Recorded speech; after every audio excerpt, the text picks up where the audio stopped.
Okay, so what do we have here? What do you think? How Uniqlo developed from a single store to a global fashion empire?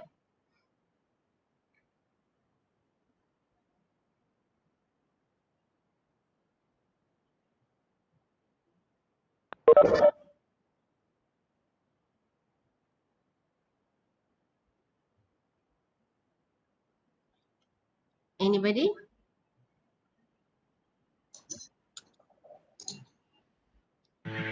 Hi, madam.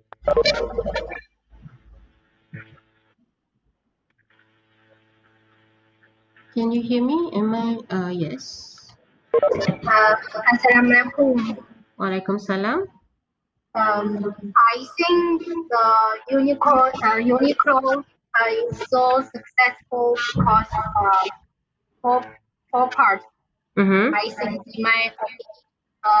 First, highly committed to innovation, Uniqlo is known for its innovative fabrics with fabric that meets consumers' needs at a reasonable price. Mm-hmm. They are working close with factories in China and Japan to develop new high-tech fabrics for Uniqlo and Mm-hmm. can save costs. Second, broad market. Mm-hmm. No typical Uniqlo customer. Uniqlo life is made for all, so Mm-hmm. everyone is a targeted customer. Okay. Thirdly, clear band definition does not pursue fashion trends, but Okay. at affordable prices to provide high quality Mm-hmm. and enhanced performance close to customer needs. Yeah. Four, visionary leader. A good Mm-hmm. leader can make the development of an enterprise better and more long term. They Mm-hmm. also have a good development strategy. That's all. This is my uh, mm, Okay. Thank you, Aisha. Um, yes, you are exactly correct. They are focused on they are not focused on trends. They don't really actually follow the trends, but what basically they do is they are filling the needs of the consumers and using high technology. Okay, they can innovate to uh, new type of clothings, basic but new type of clothings. For example, anybody. Yes, innovative fabrics. Yes, exactly. So I'm going into that. Can anybody explain if you are a user of Uniqlo? Maybe those who are in Four Seasons, from Four Seasons country. Maybe you can explain a little bit more what is the meaning of innovative fabrics or the high tech fabrics.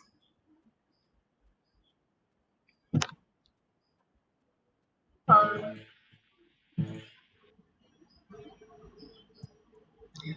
Yes. Yes, anybody can speak now, or you can also put in your chat. What do we mean by innovative fabric?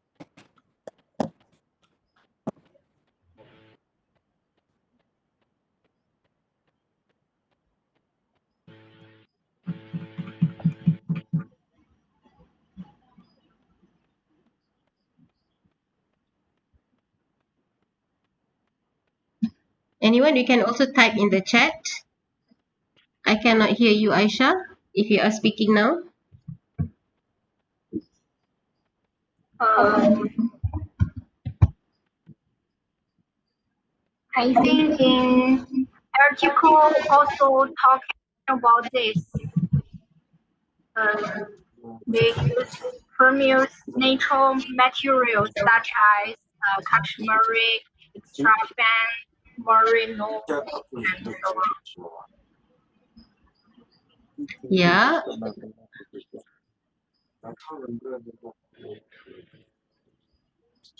but I'm not sure this is correct answer. Uh, um, yeah, that is a correct answer. But practically, if you are a user of Uniqlo, if you follow the changes in the clothing that offered by Uniqlo, maybe you have encountered, one of the problems buying winter clothes, winter jacket or winter coats, it is very bulky and very thick to keep you warm, right? So it is like me, I'm a traveler. I always travel here and there in every seasons, even the winter. So if I were to bring very thick coats, it would be heavy for me to carry in my bag, in my luggage. But if I can have a light winter coat or winter jacket. So it is easier for me to travel from one place to another without having to bring a heavy luggage. So if you are aware that Uniqlo has offered very light jacket and very light coat for winter that you can roll up and you can compact it and put it in your bag, even your backpack. Okay, so I am a user of that winter. I think I have two or three because I travel a lot. So it is very useful for me.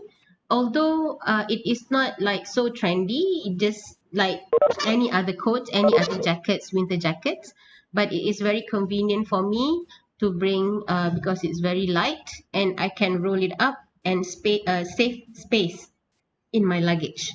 Okay, so those are one of the highly popular product of Uniqlo. Another one, the latest one, a very popular product of Uniqlo is the mask, the washable mask. Okay, Uniqlo has made a breathable and very comfortable mask for people to wear, and it is washable. So people have lined up very long in front of Uniqlo stores during the launch of that mask, that washable mask. So they are filling the gaps, the need of the people during that time, during that specific time. Okay, like winter coat, like the very light winter coat, it is like all time. They don't have to really change the fashion. Hello, can you mute yourself? Okay, so um, the winter coat, it is very classic, so people can buy like this year or next 2 years without having to worry about the trend, because it is not the trend that is the point there. It is the mobility of the product that is the point there. And specifically during the height of the COVID-19 pandemic, that they offer the breathable mask, because breathable usable mask is number uh, the three ply mask. Some people are very allergic to the three ply mask, like me. Actually, when I use the three ply mask, it will make me sneeze more. Okay, it will trigger my allergy actually when I use the three ply mask. And it is you have to throw it after that. You cannot wash it. Okay, so it is not good for the environment as well. So when they offer the wearable mask, I haven't purchased yet, but I do have another wearable mask which I have purchased from a Korean company, and it is patented. It has some technology in there. So it is so that it is number one. I can forgo. I don't have to face the problem of allergy using the three ply mask. And number two is it is environmentally friendly. Okay, so those are the things that is that has been the criteria of Uniqlo. Okay, you can see that they have a very good leader, Mr. Yanai. He's a very good leader. He is also a founder of Uniqlo, and he has a very clear vision. They have a very clear vision. They do not want to follow the trend. Instead, they innovate for the material and also the technology that they use. That is why they are still surviving right now. Okay, and they always come up with new ideas. If you read more on Uniqlo, how they want to because they want to be a global company, and coming from Japan, if you understand the culture of Japan, it is a culture of a very closed culture actually. And they, sorry.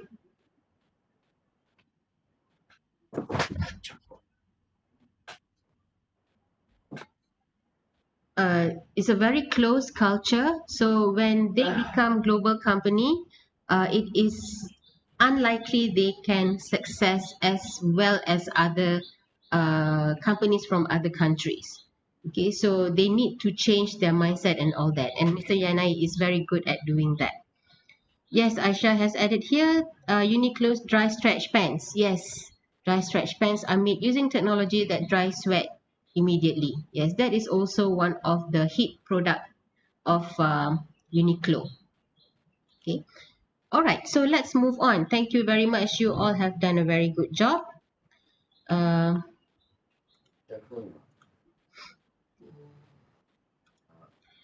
okay. Now let's go to the second factor that influences uh, innovation process. Okay. Number two is the size of organization. There is a difference between innovation by a huge company and innovation by a small company. Okay, in many countries of the world, the economy is triggered actually by the small and medium enterprises, what we call as this SME. Okay, even in Malaysia, around 80 to 90% of our economy is contributed by the SMEs. Okay, so SME is very, very important in especially in countries like Malaysia. So when the COVID-19 pandemic happens, that the economy was shut down, the company has given a lot of incentive for the SME so that they can survive and they can start to gear up when everything comes down, when the pandemic is controlled. Okay, so now let's look at the advantages and disadvantages of SME in terms of innovation process. Okay, so some of the advantages of SME is they can have a speed of decision making. For example, like my company, I have me and my partner. Because I am the senior partner, so I have a lot of decision making power. But most of the time, I will also seek the advice from my partner so that my decision is well balanced. Okay, so but it is still very speedy. Okay, I don't have to go to like board of directors and all that just to make a kind of decision. SME also have very informal culture, so they are very open. Okay, we are open to do network because our culture is not so formal. We have high quality communications. Everyone knows what is going on because not many people are in the organization, so the communication uh, is very good. Okay, we have shared and clear vision. We have flexibility. We also have agility. We are flexible, not to say that we are so flexible in our decision making, but we are usually flexible in how we are going to implement something uh, in our company. Okay. It is also easier for SMEs to take a risk. Okay. For example, in one of my students in in another set of this same course, EPPM 3043 asked me, so what do you do? What does your company do during the MCO? Because my company is a travel consultancy company that now we cannot travel yet. okay, to overseas. So what do you do now? So my answer is that for a long time we have not had time to reorganize, to rethink about our company, that this MCO time was actually the perfect time for us to reorganize and rethink about our company. So what we did was we did collaboration with students from Inti University. If you know, Inti University is a private college. So we are working with them. They are doing our website for the final project. So we're giving them all the resources. And also now we went to site visits to find uh, to find eligible ways to invest our money in other branch of businesses. So those are the things that we wanted to do since quite long ago, but we didn't have time to do it because we were very busy traveling. Okay, so uh, it is and like yesterday we have finally decided on how much we want to co-invest in a Japanese restaurant actually. Okay, and that we are going to tell the other co-investors of how much of our share, and that we have decided to agree on investing. Okay, so it's easy because it's between me and my partner. So it's easy for us to make decision about the risk as well. We have the energy, enthusiasm, passion for innovation because we know we can do it without so much barrier. Okay, good at networking internally and also externally. Okay. But the disadvantages of an SME in innovation process is we are lack of formal systems for management control. Okay, so we don't really have a specific project management timing, costing, and all that. So we don't have the formal systems. Okay, we don't have a post system. We have an online system, but it's not as advanced as a huge travel company. Okay, lack of access to key resources, especially finance. At the moment, we are still holding on to our reserve, okay, because we are quite lean, so we don't even in MCO we don't like make loans or whatever. No, we still have enough reserve at the moment. But for SME who has to expand, so they need those resources like finance. So if you are a big firm, you can have like a lot of small branches or small um, affiliates down under you, so you can juggle, okay, the resources like finance to expand. Okay, lack of key skills and experience. Okay, like now we have two sets of people, a set of two people who have different skills and also different experience. I am highly experienced in Japanese culture, Japanese language, and all that, and my partner is very good in terms of uh, social media, photography, accounting, and all that. So but if we have more people, we might have more resources to skills and also experience. Lack of long-term strategy and direction. Uh, Not like big firms. Big firms sometimes they have very long. If it's a firm that makes train, they have 50-year long of planning actually. Okay, if you read the history of Shinkansen, the express train, okay, the fast train in Japan, they have started to build Shinkansen since 1950, since after the war. Okay, so it takes them 50 years to complete uh, a range of, not actually complete, they're still doing more innovation, but to get into the fastest uh, train, a new train, the Maglev train so far. I think in when I was in China, I also had the the magnetic train uh, to Shanghai airport, maybe about 4 minutes around that. But the Japan company is doing a longer part from Osaka to Tokyo.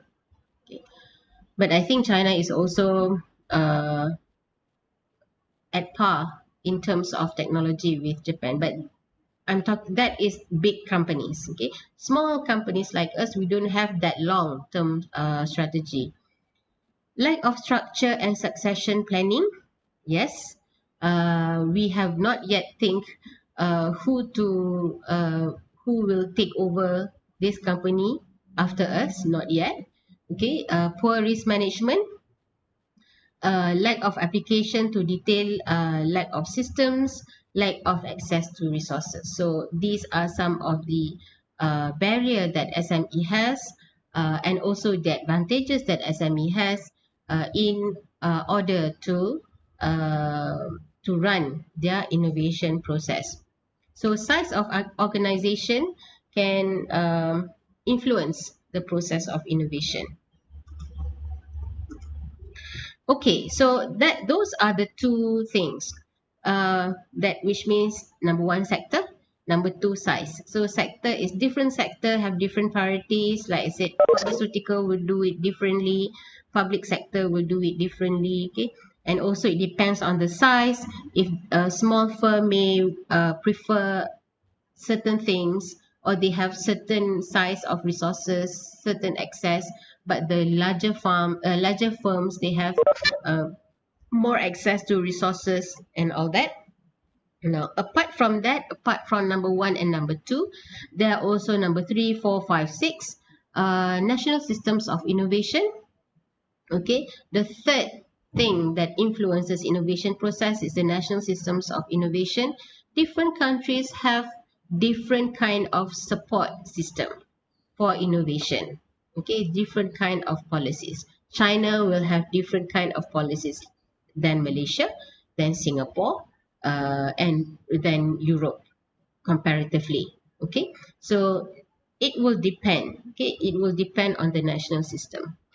And then the life cycle of technology or industry as well. If the life cycle is very short, then the innovation process must also be very quick. For example, handphones. The life cycle of a handphone is very short. You can see new models, if not every year, you will see every quarter. Okay, new models of handphone. Okay, so they need, it is a very fast moving, okay, life cycle, very fast moving industry. Also fashion is also a fast moving industry. So different life cycle, different technology, different way of doing innovation. Degree of novelty, whether it's a continuous or discontinuous innovation. So this is what we call before, whether it's a incremental or radical innovation. Whether you want to do better or you want to do different. Do better means incremental. Do different means to do it radically. Also the role played by external agencies such as regulators. So, for example, the companies of utility or telecommunication or public services, okay, they are heavily influenced by external regimes that shape the rate and direction of innovative activity. External regimes, which means like political influences or regulation influences. For example, yesterday there was it was an issue in the Facebook, if you follow, that everybody in Malaysia who wants to film something, even if you want to film to put it on your social media, you must first get a license. Okay, from FINAS. FINAS is actually a regulating body for filming in Malaysia. Okay, but maybe today I think the minister will give more explanation to that. I think that there was some miscommunication between the minister and the media. Maybe the media called it differently, take it differently. So people are very angry right now. Okay, so I just wanted to show that if you want to I mean different sector, some sectors will be very highly influenced by those things, those external regimes. Okay, okay, And one thing that we need to change in our mindset regarding innovation. Okay. Some people see renovation as a partial thing, something that is uh, innovation equals A or innovation equals B.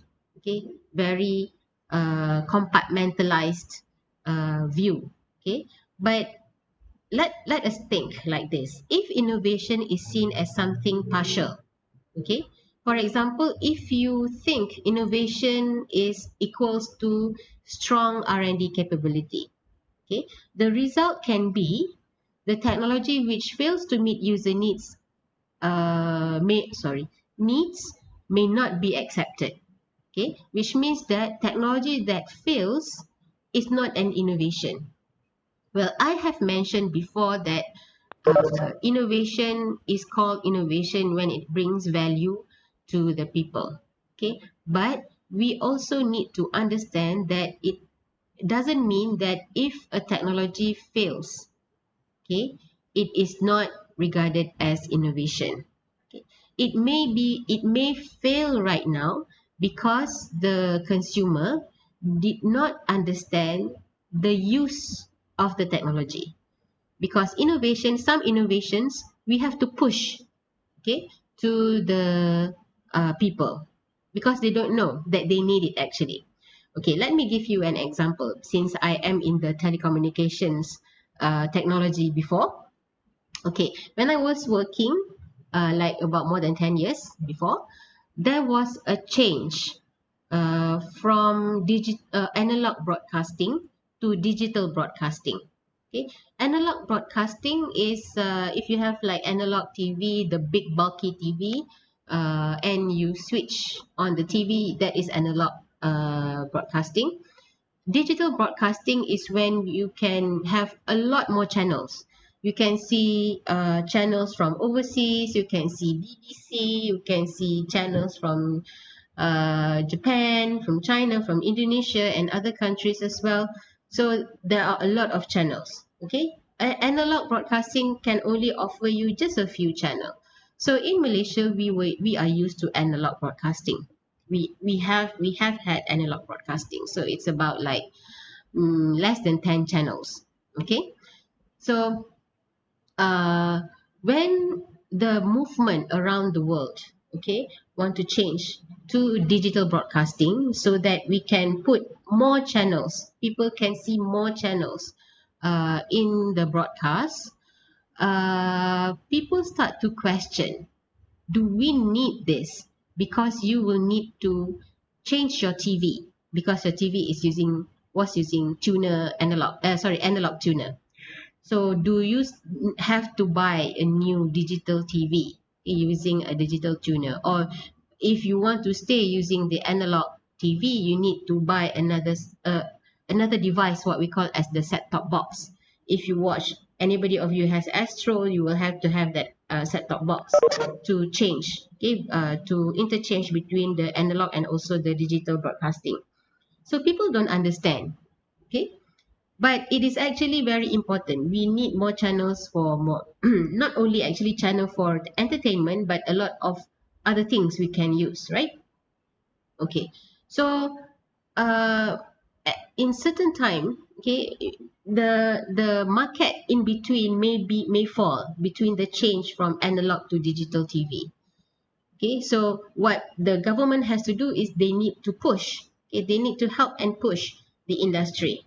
Okay, so if the technology fails there around there, okay, it doesn't mean that the user it doesn't bring any value to the user. It's just that something that maybe at that particular time users have not realized that it is an important thing for them. It goes something also to 4G to 5G. What is 4G? Why is 5G? Why do we need 5G? We are already comfortable with 4G. So people might question that. Okay. So if you only look at this point of view, a company that has strong R&D capability is an innovative company. We might also have to consider that technology which fails to meet user needs cannot be accepted as an innovation. Okay, so this is basically it's wrong. Okay, number two, the province of specialists in white coats. Sorry, this is a wrong spelling. Coats, white coats in the R&D laboratory. When every time you think innovation equals to science, innovation equals to technology, uh, you are actually caught in a mindset that everything outside people that don't wear lab coats, people who are not in science and technology are not capable of doing innovation. That is particularly wrong. Okay, because innovation requires involvement of so many peoples of different expertise. Okay, so if you look at it that way, only people who wear lab coat in R&D laboratory are the people who can innovate. The result can be lack of involvement of others and lack of key knowledge and experience input from other perspective is not needed. Okay, so this is particularly wrong. So innovation is seen only to meet customer needs. You may fall into the trap that lack of technical progression leading to inability to gain competitive advantage. Age is a problem. Okay. So meeting customer needs is one of the main criteria of innovation, but it is not everything. Okay. Technology advances. If innovation equals to technology advances, producing the products which the market does not want or designing process which do not meet the needs of user and which are opposed. Okay, which means that, like I've mentioned before, sometimes users don't understand that it's actually useful for them, has value for them, until you do something to push, like marketing or something else. Okay, you need to innovate the logistics, other things from that.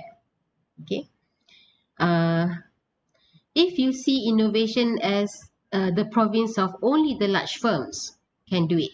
Okay, so you are also thinking that big and small firms with high dependence on large customers are not able to do innovation. Okay, so this is not particularly right. Okay, we even small firms also can make innovation. So basically, actually, innovation can be done by anybody, even ourselves. Okay, if you think that something that is useful, something new, and you want to make a change from the current status, it is already an innovation. Okay, so it's just that either it falls on the that four typology, or also falls whether it's a radical or an incremental idea or innovation. Okay, if you see innovation is only about breakthrough changes, you will neglect the potential of incremental innovation. Okay, don't look down on incremental innovation. Small steps make this big steps actually.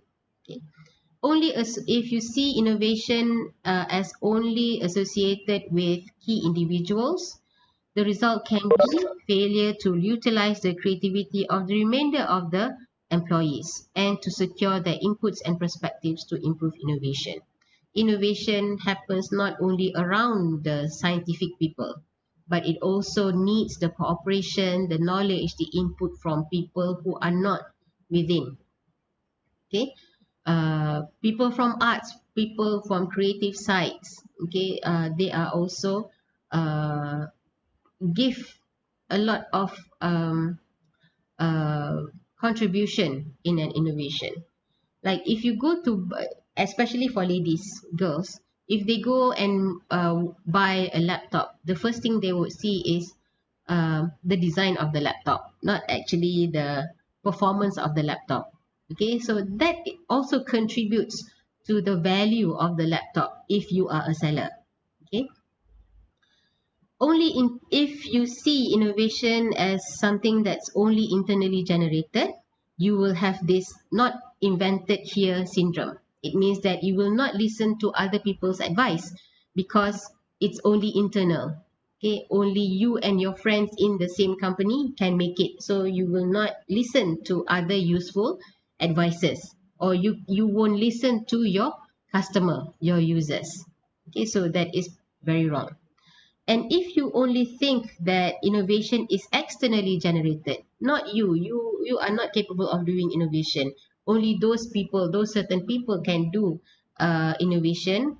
Then innovation becomes simply a matter of filling a shopping list of needs from outside, and there is little internal learning or development of technological competence, which means that you yourself will not change. You will always be the user, and you will never be somebody who innovates, or you will never be somebody who make change from yourself. Okay, so innovation is actually a very complicated thing, and it involves a lot of people. Actually, sometimes the people that we have never thought that would be involved in our process of doing innovation. Okay, so finally, I think maybe in around 5 minutes time we will end this class. So the question is, can we manage innovation? Okay. Is it easy to make changes?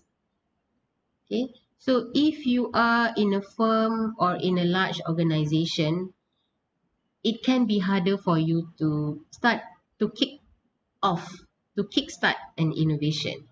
Okay, you need to get people to be on the same page as you.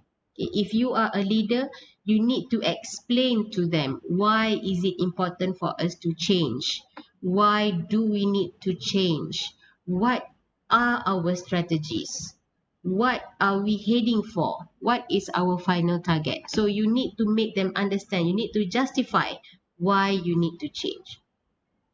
Some people, like for example the older people, they are not so used to IT or technology or even social media. So when it comes to, for example, MCO, things that we cannot run, okay, from you need to do online classes, so they need to learn how to manage online classes, how to do online classes. Some of them are feeling very stressful because it's very difficult for them to understand. Okay, but that is another change. Okay, you need to adapt to the change.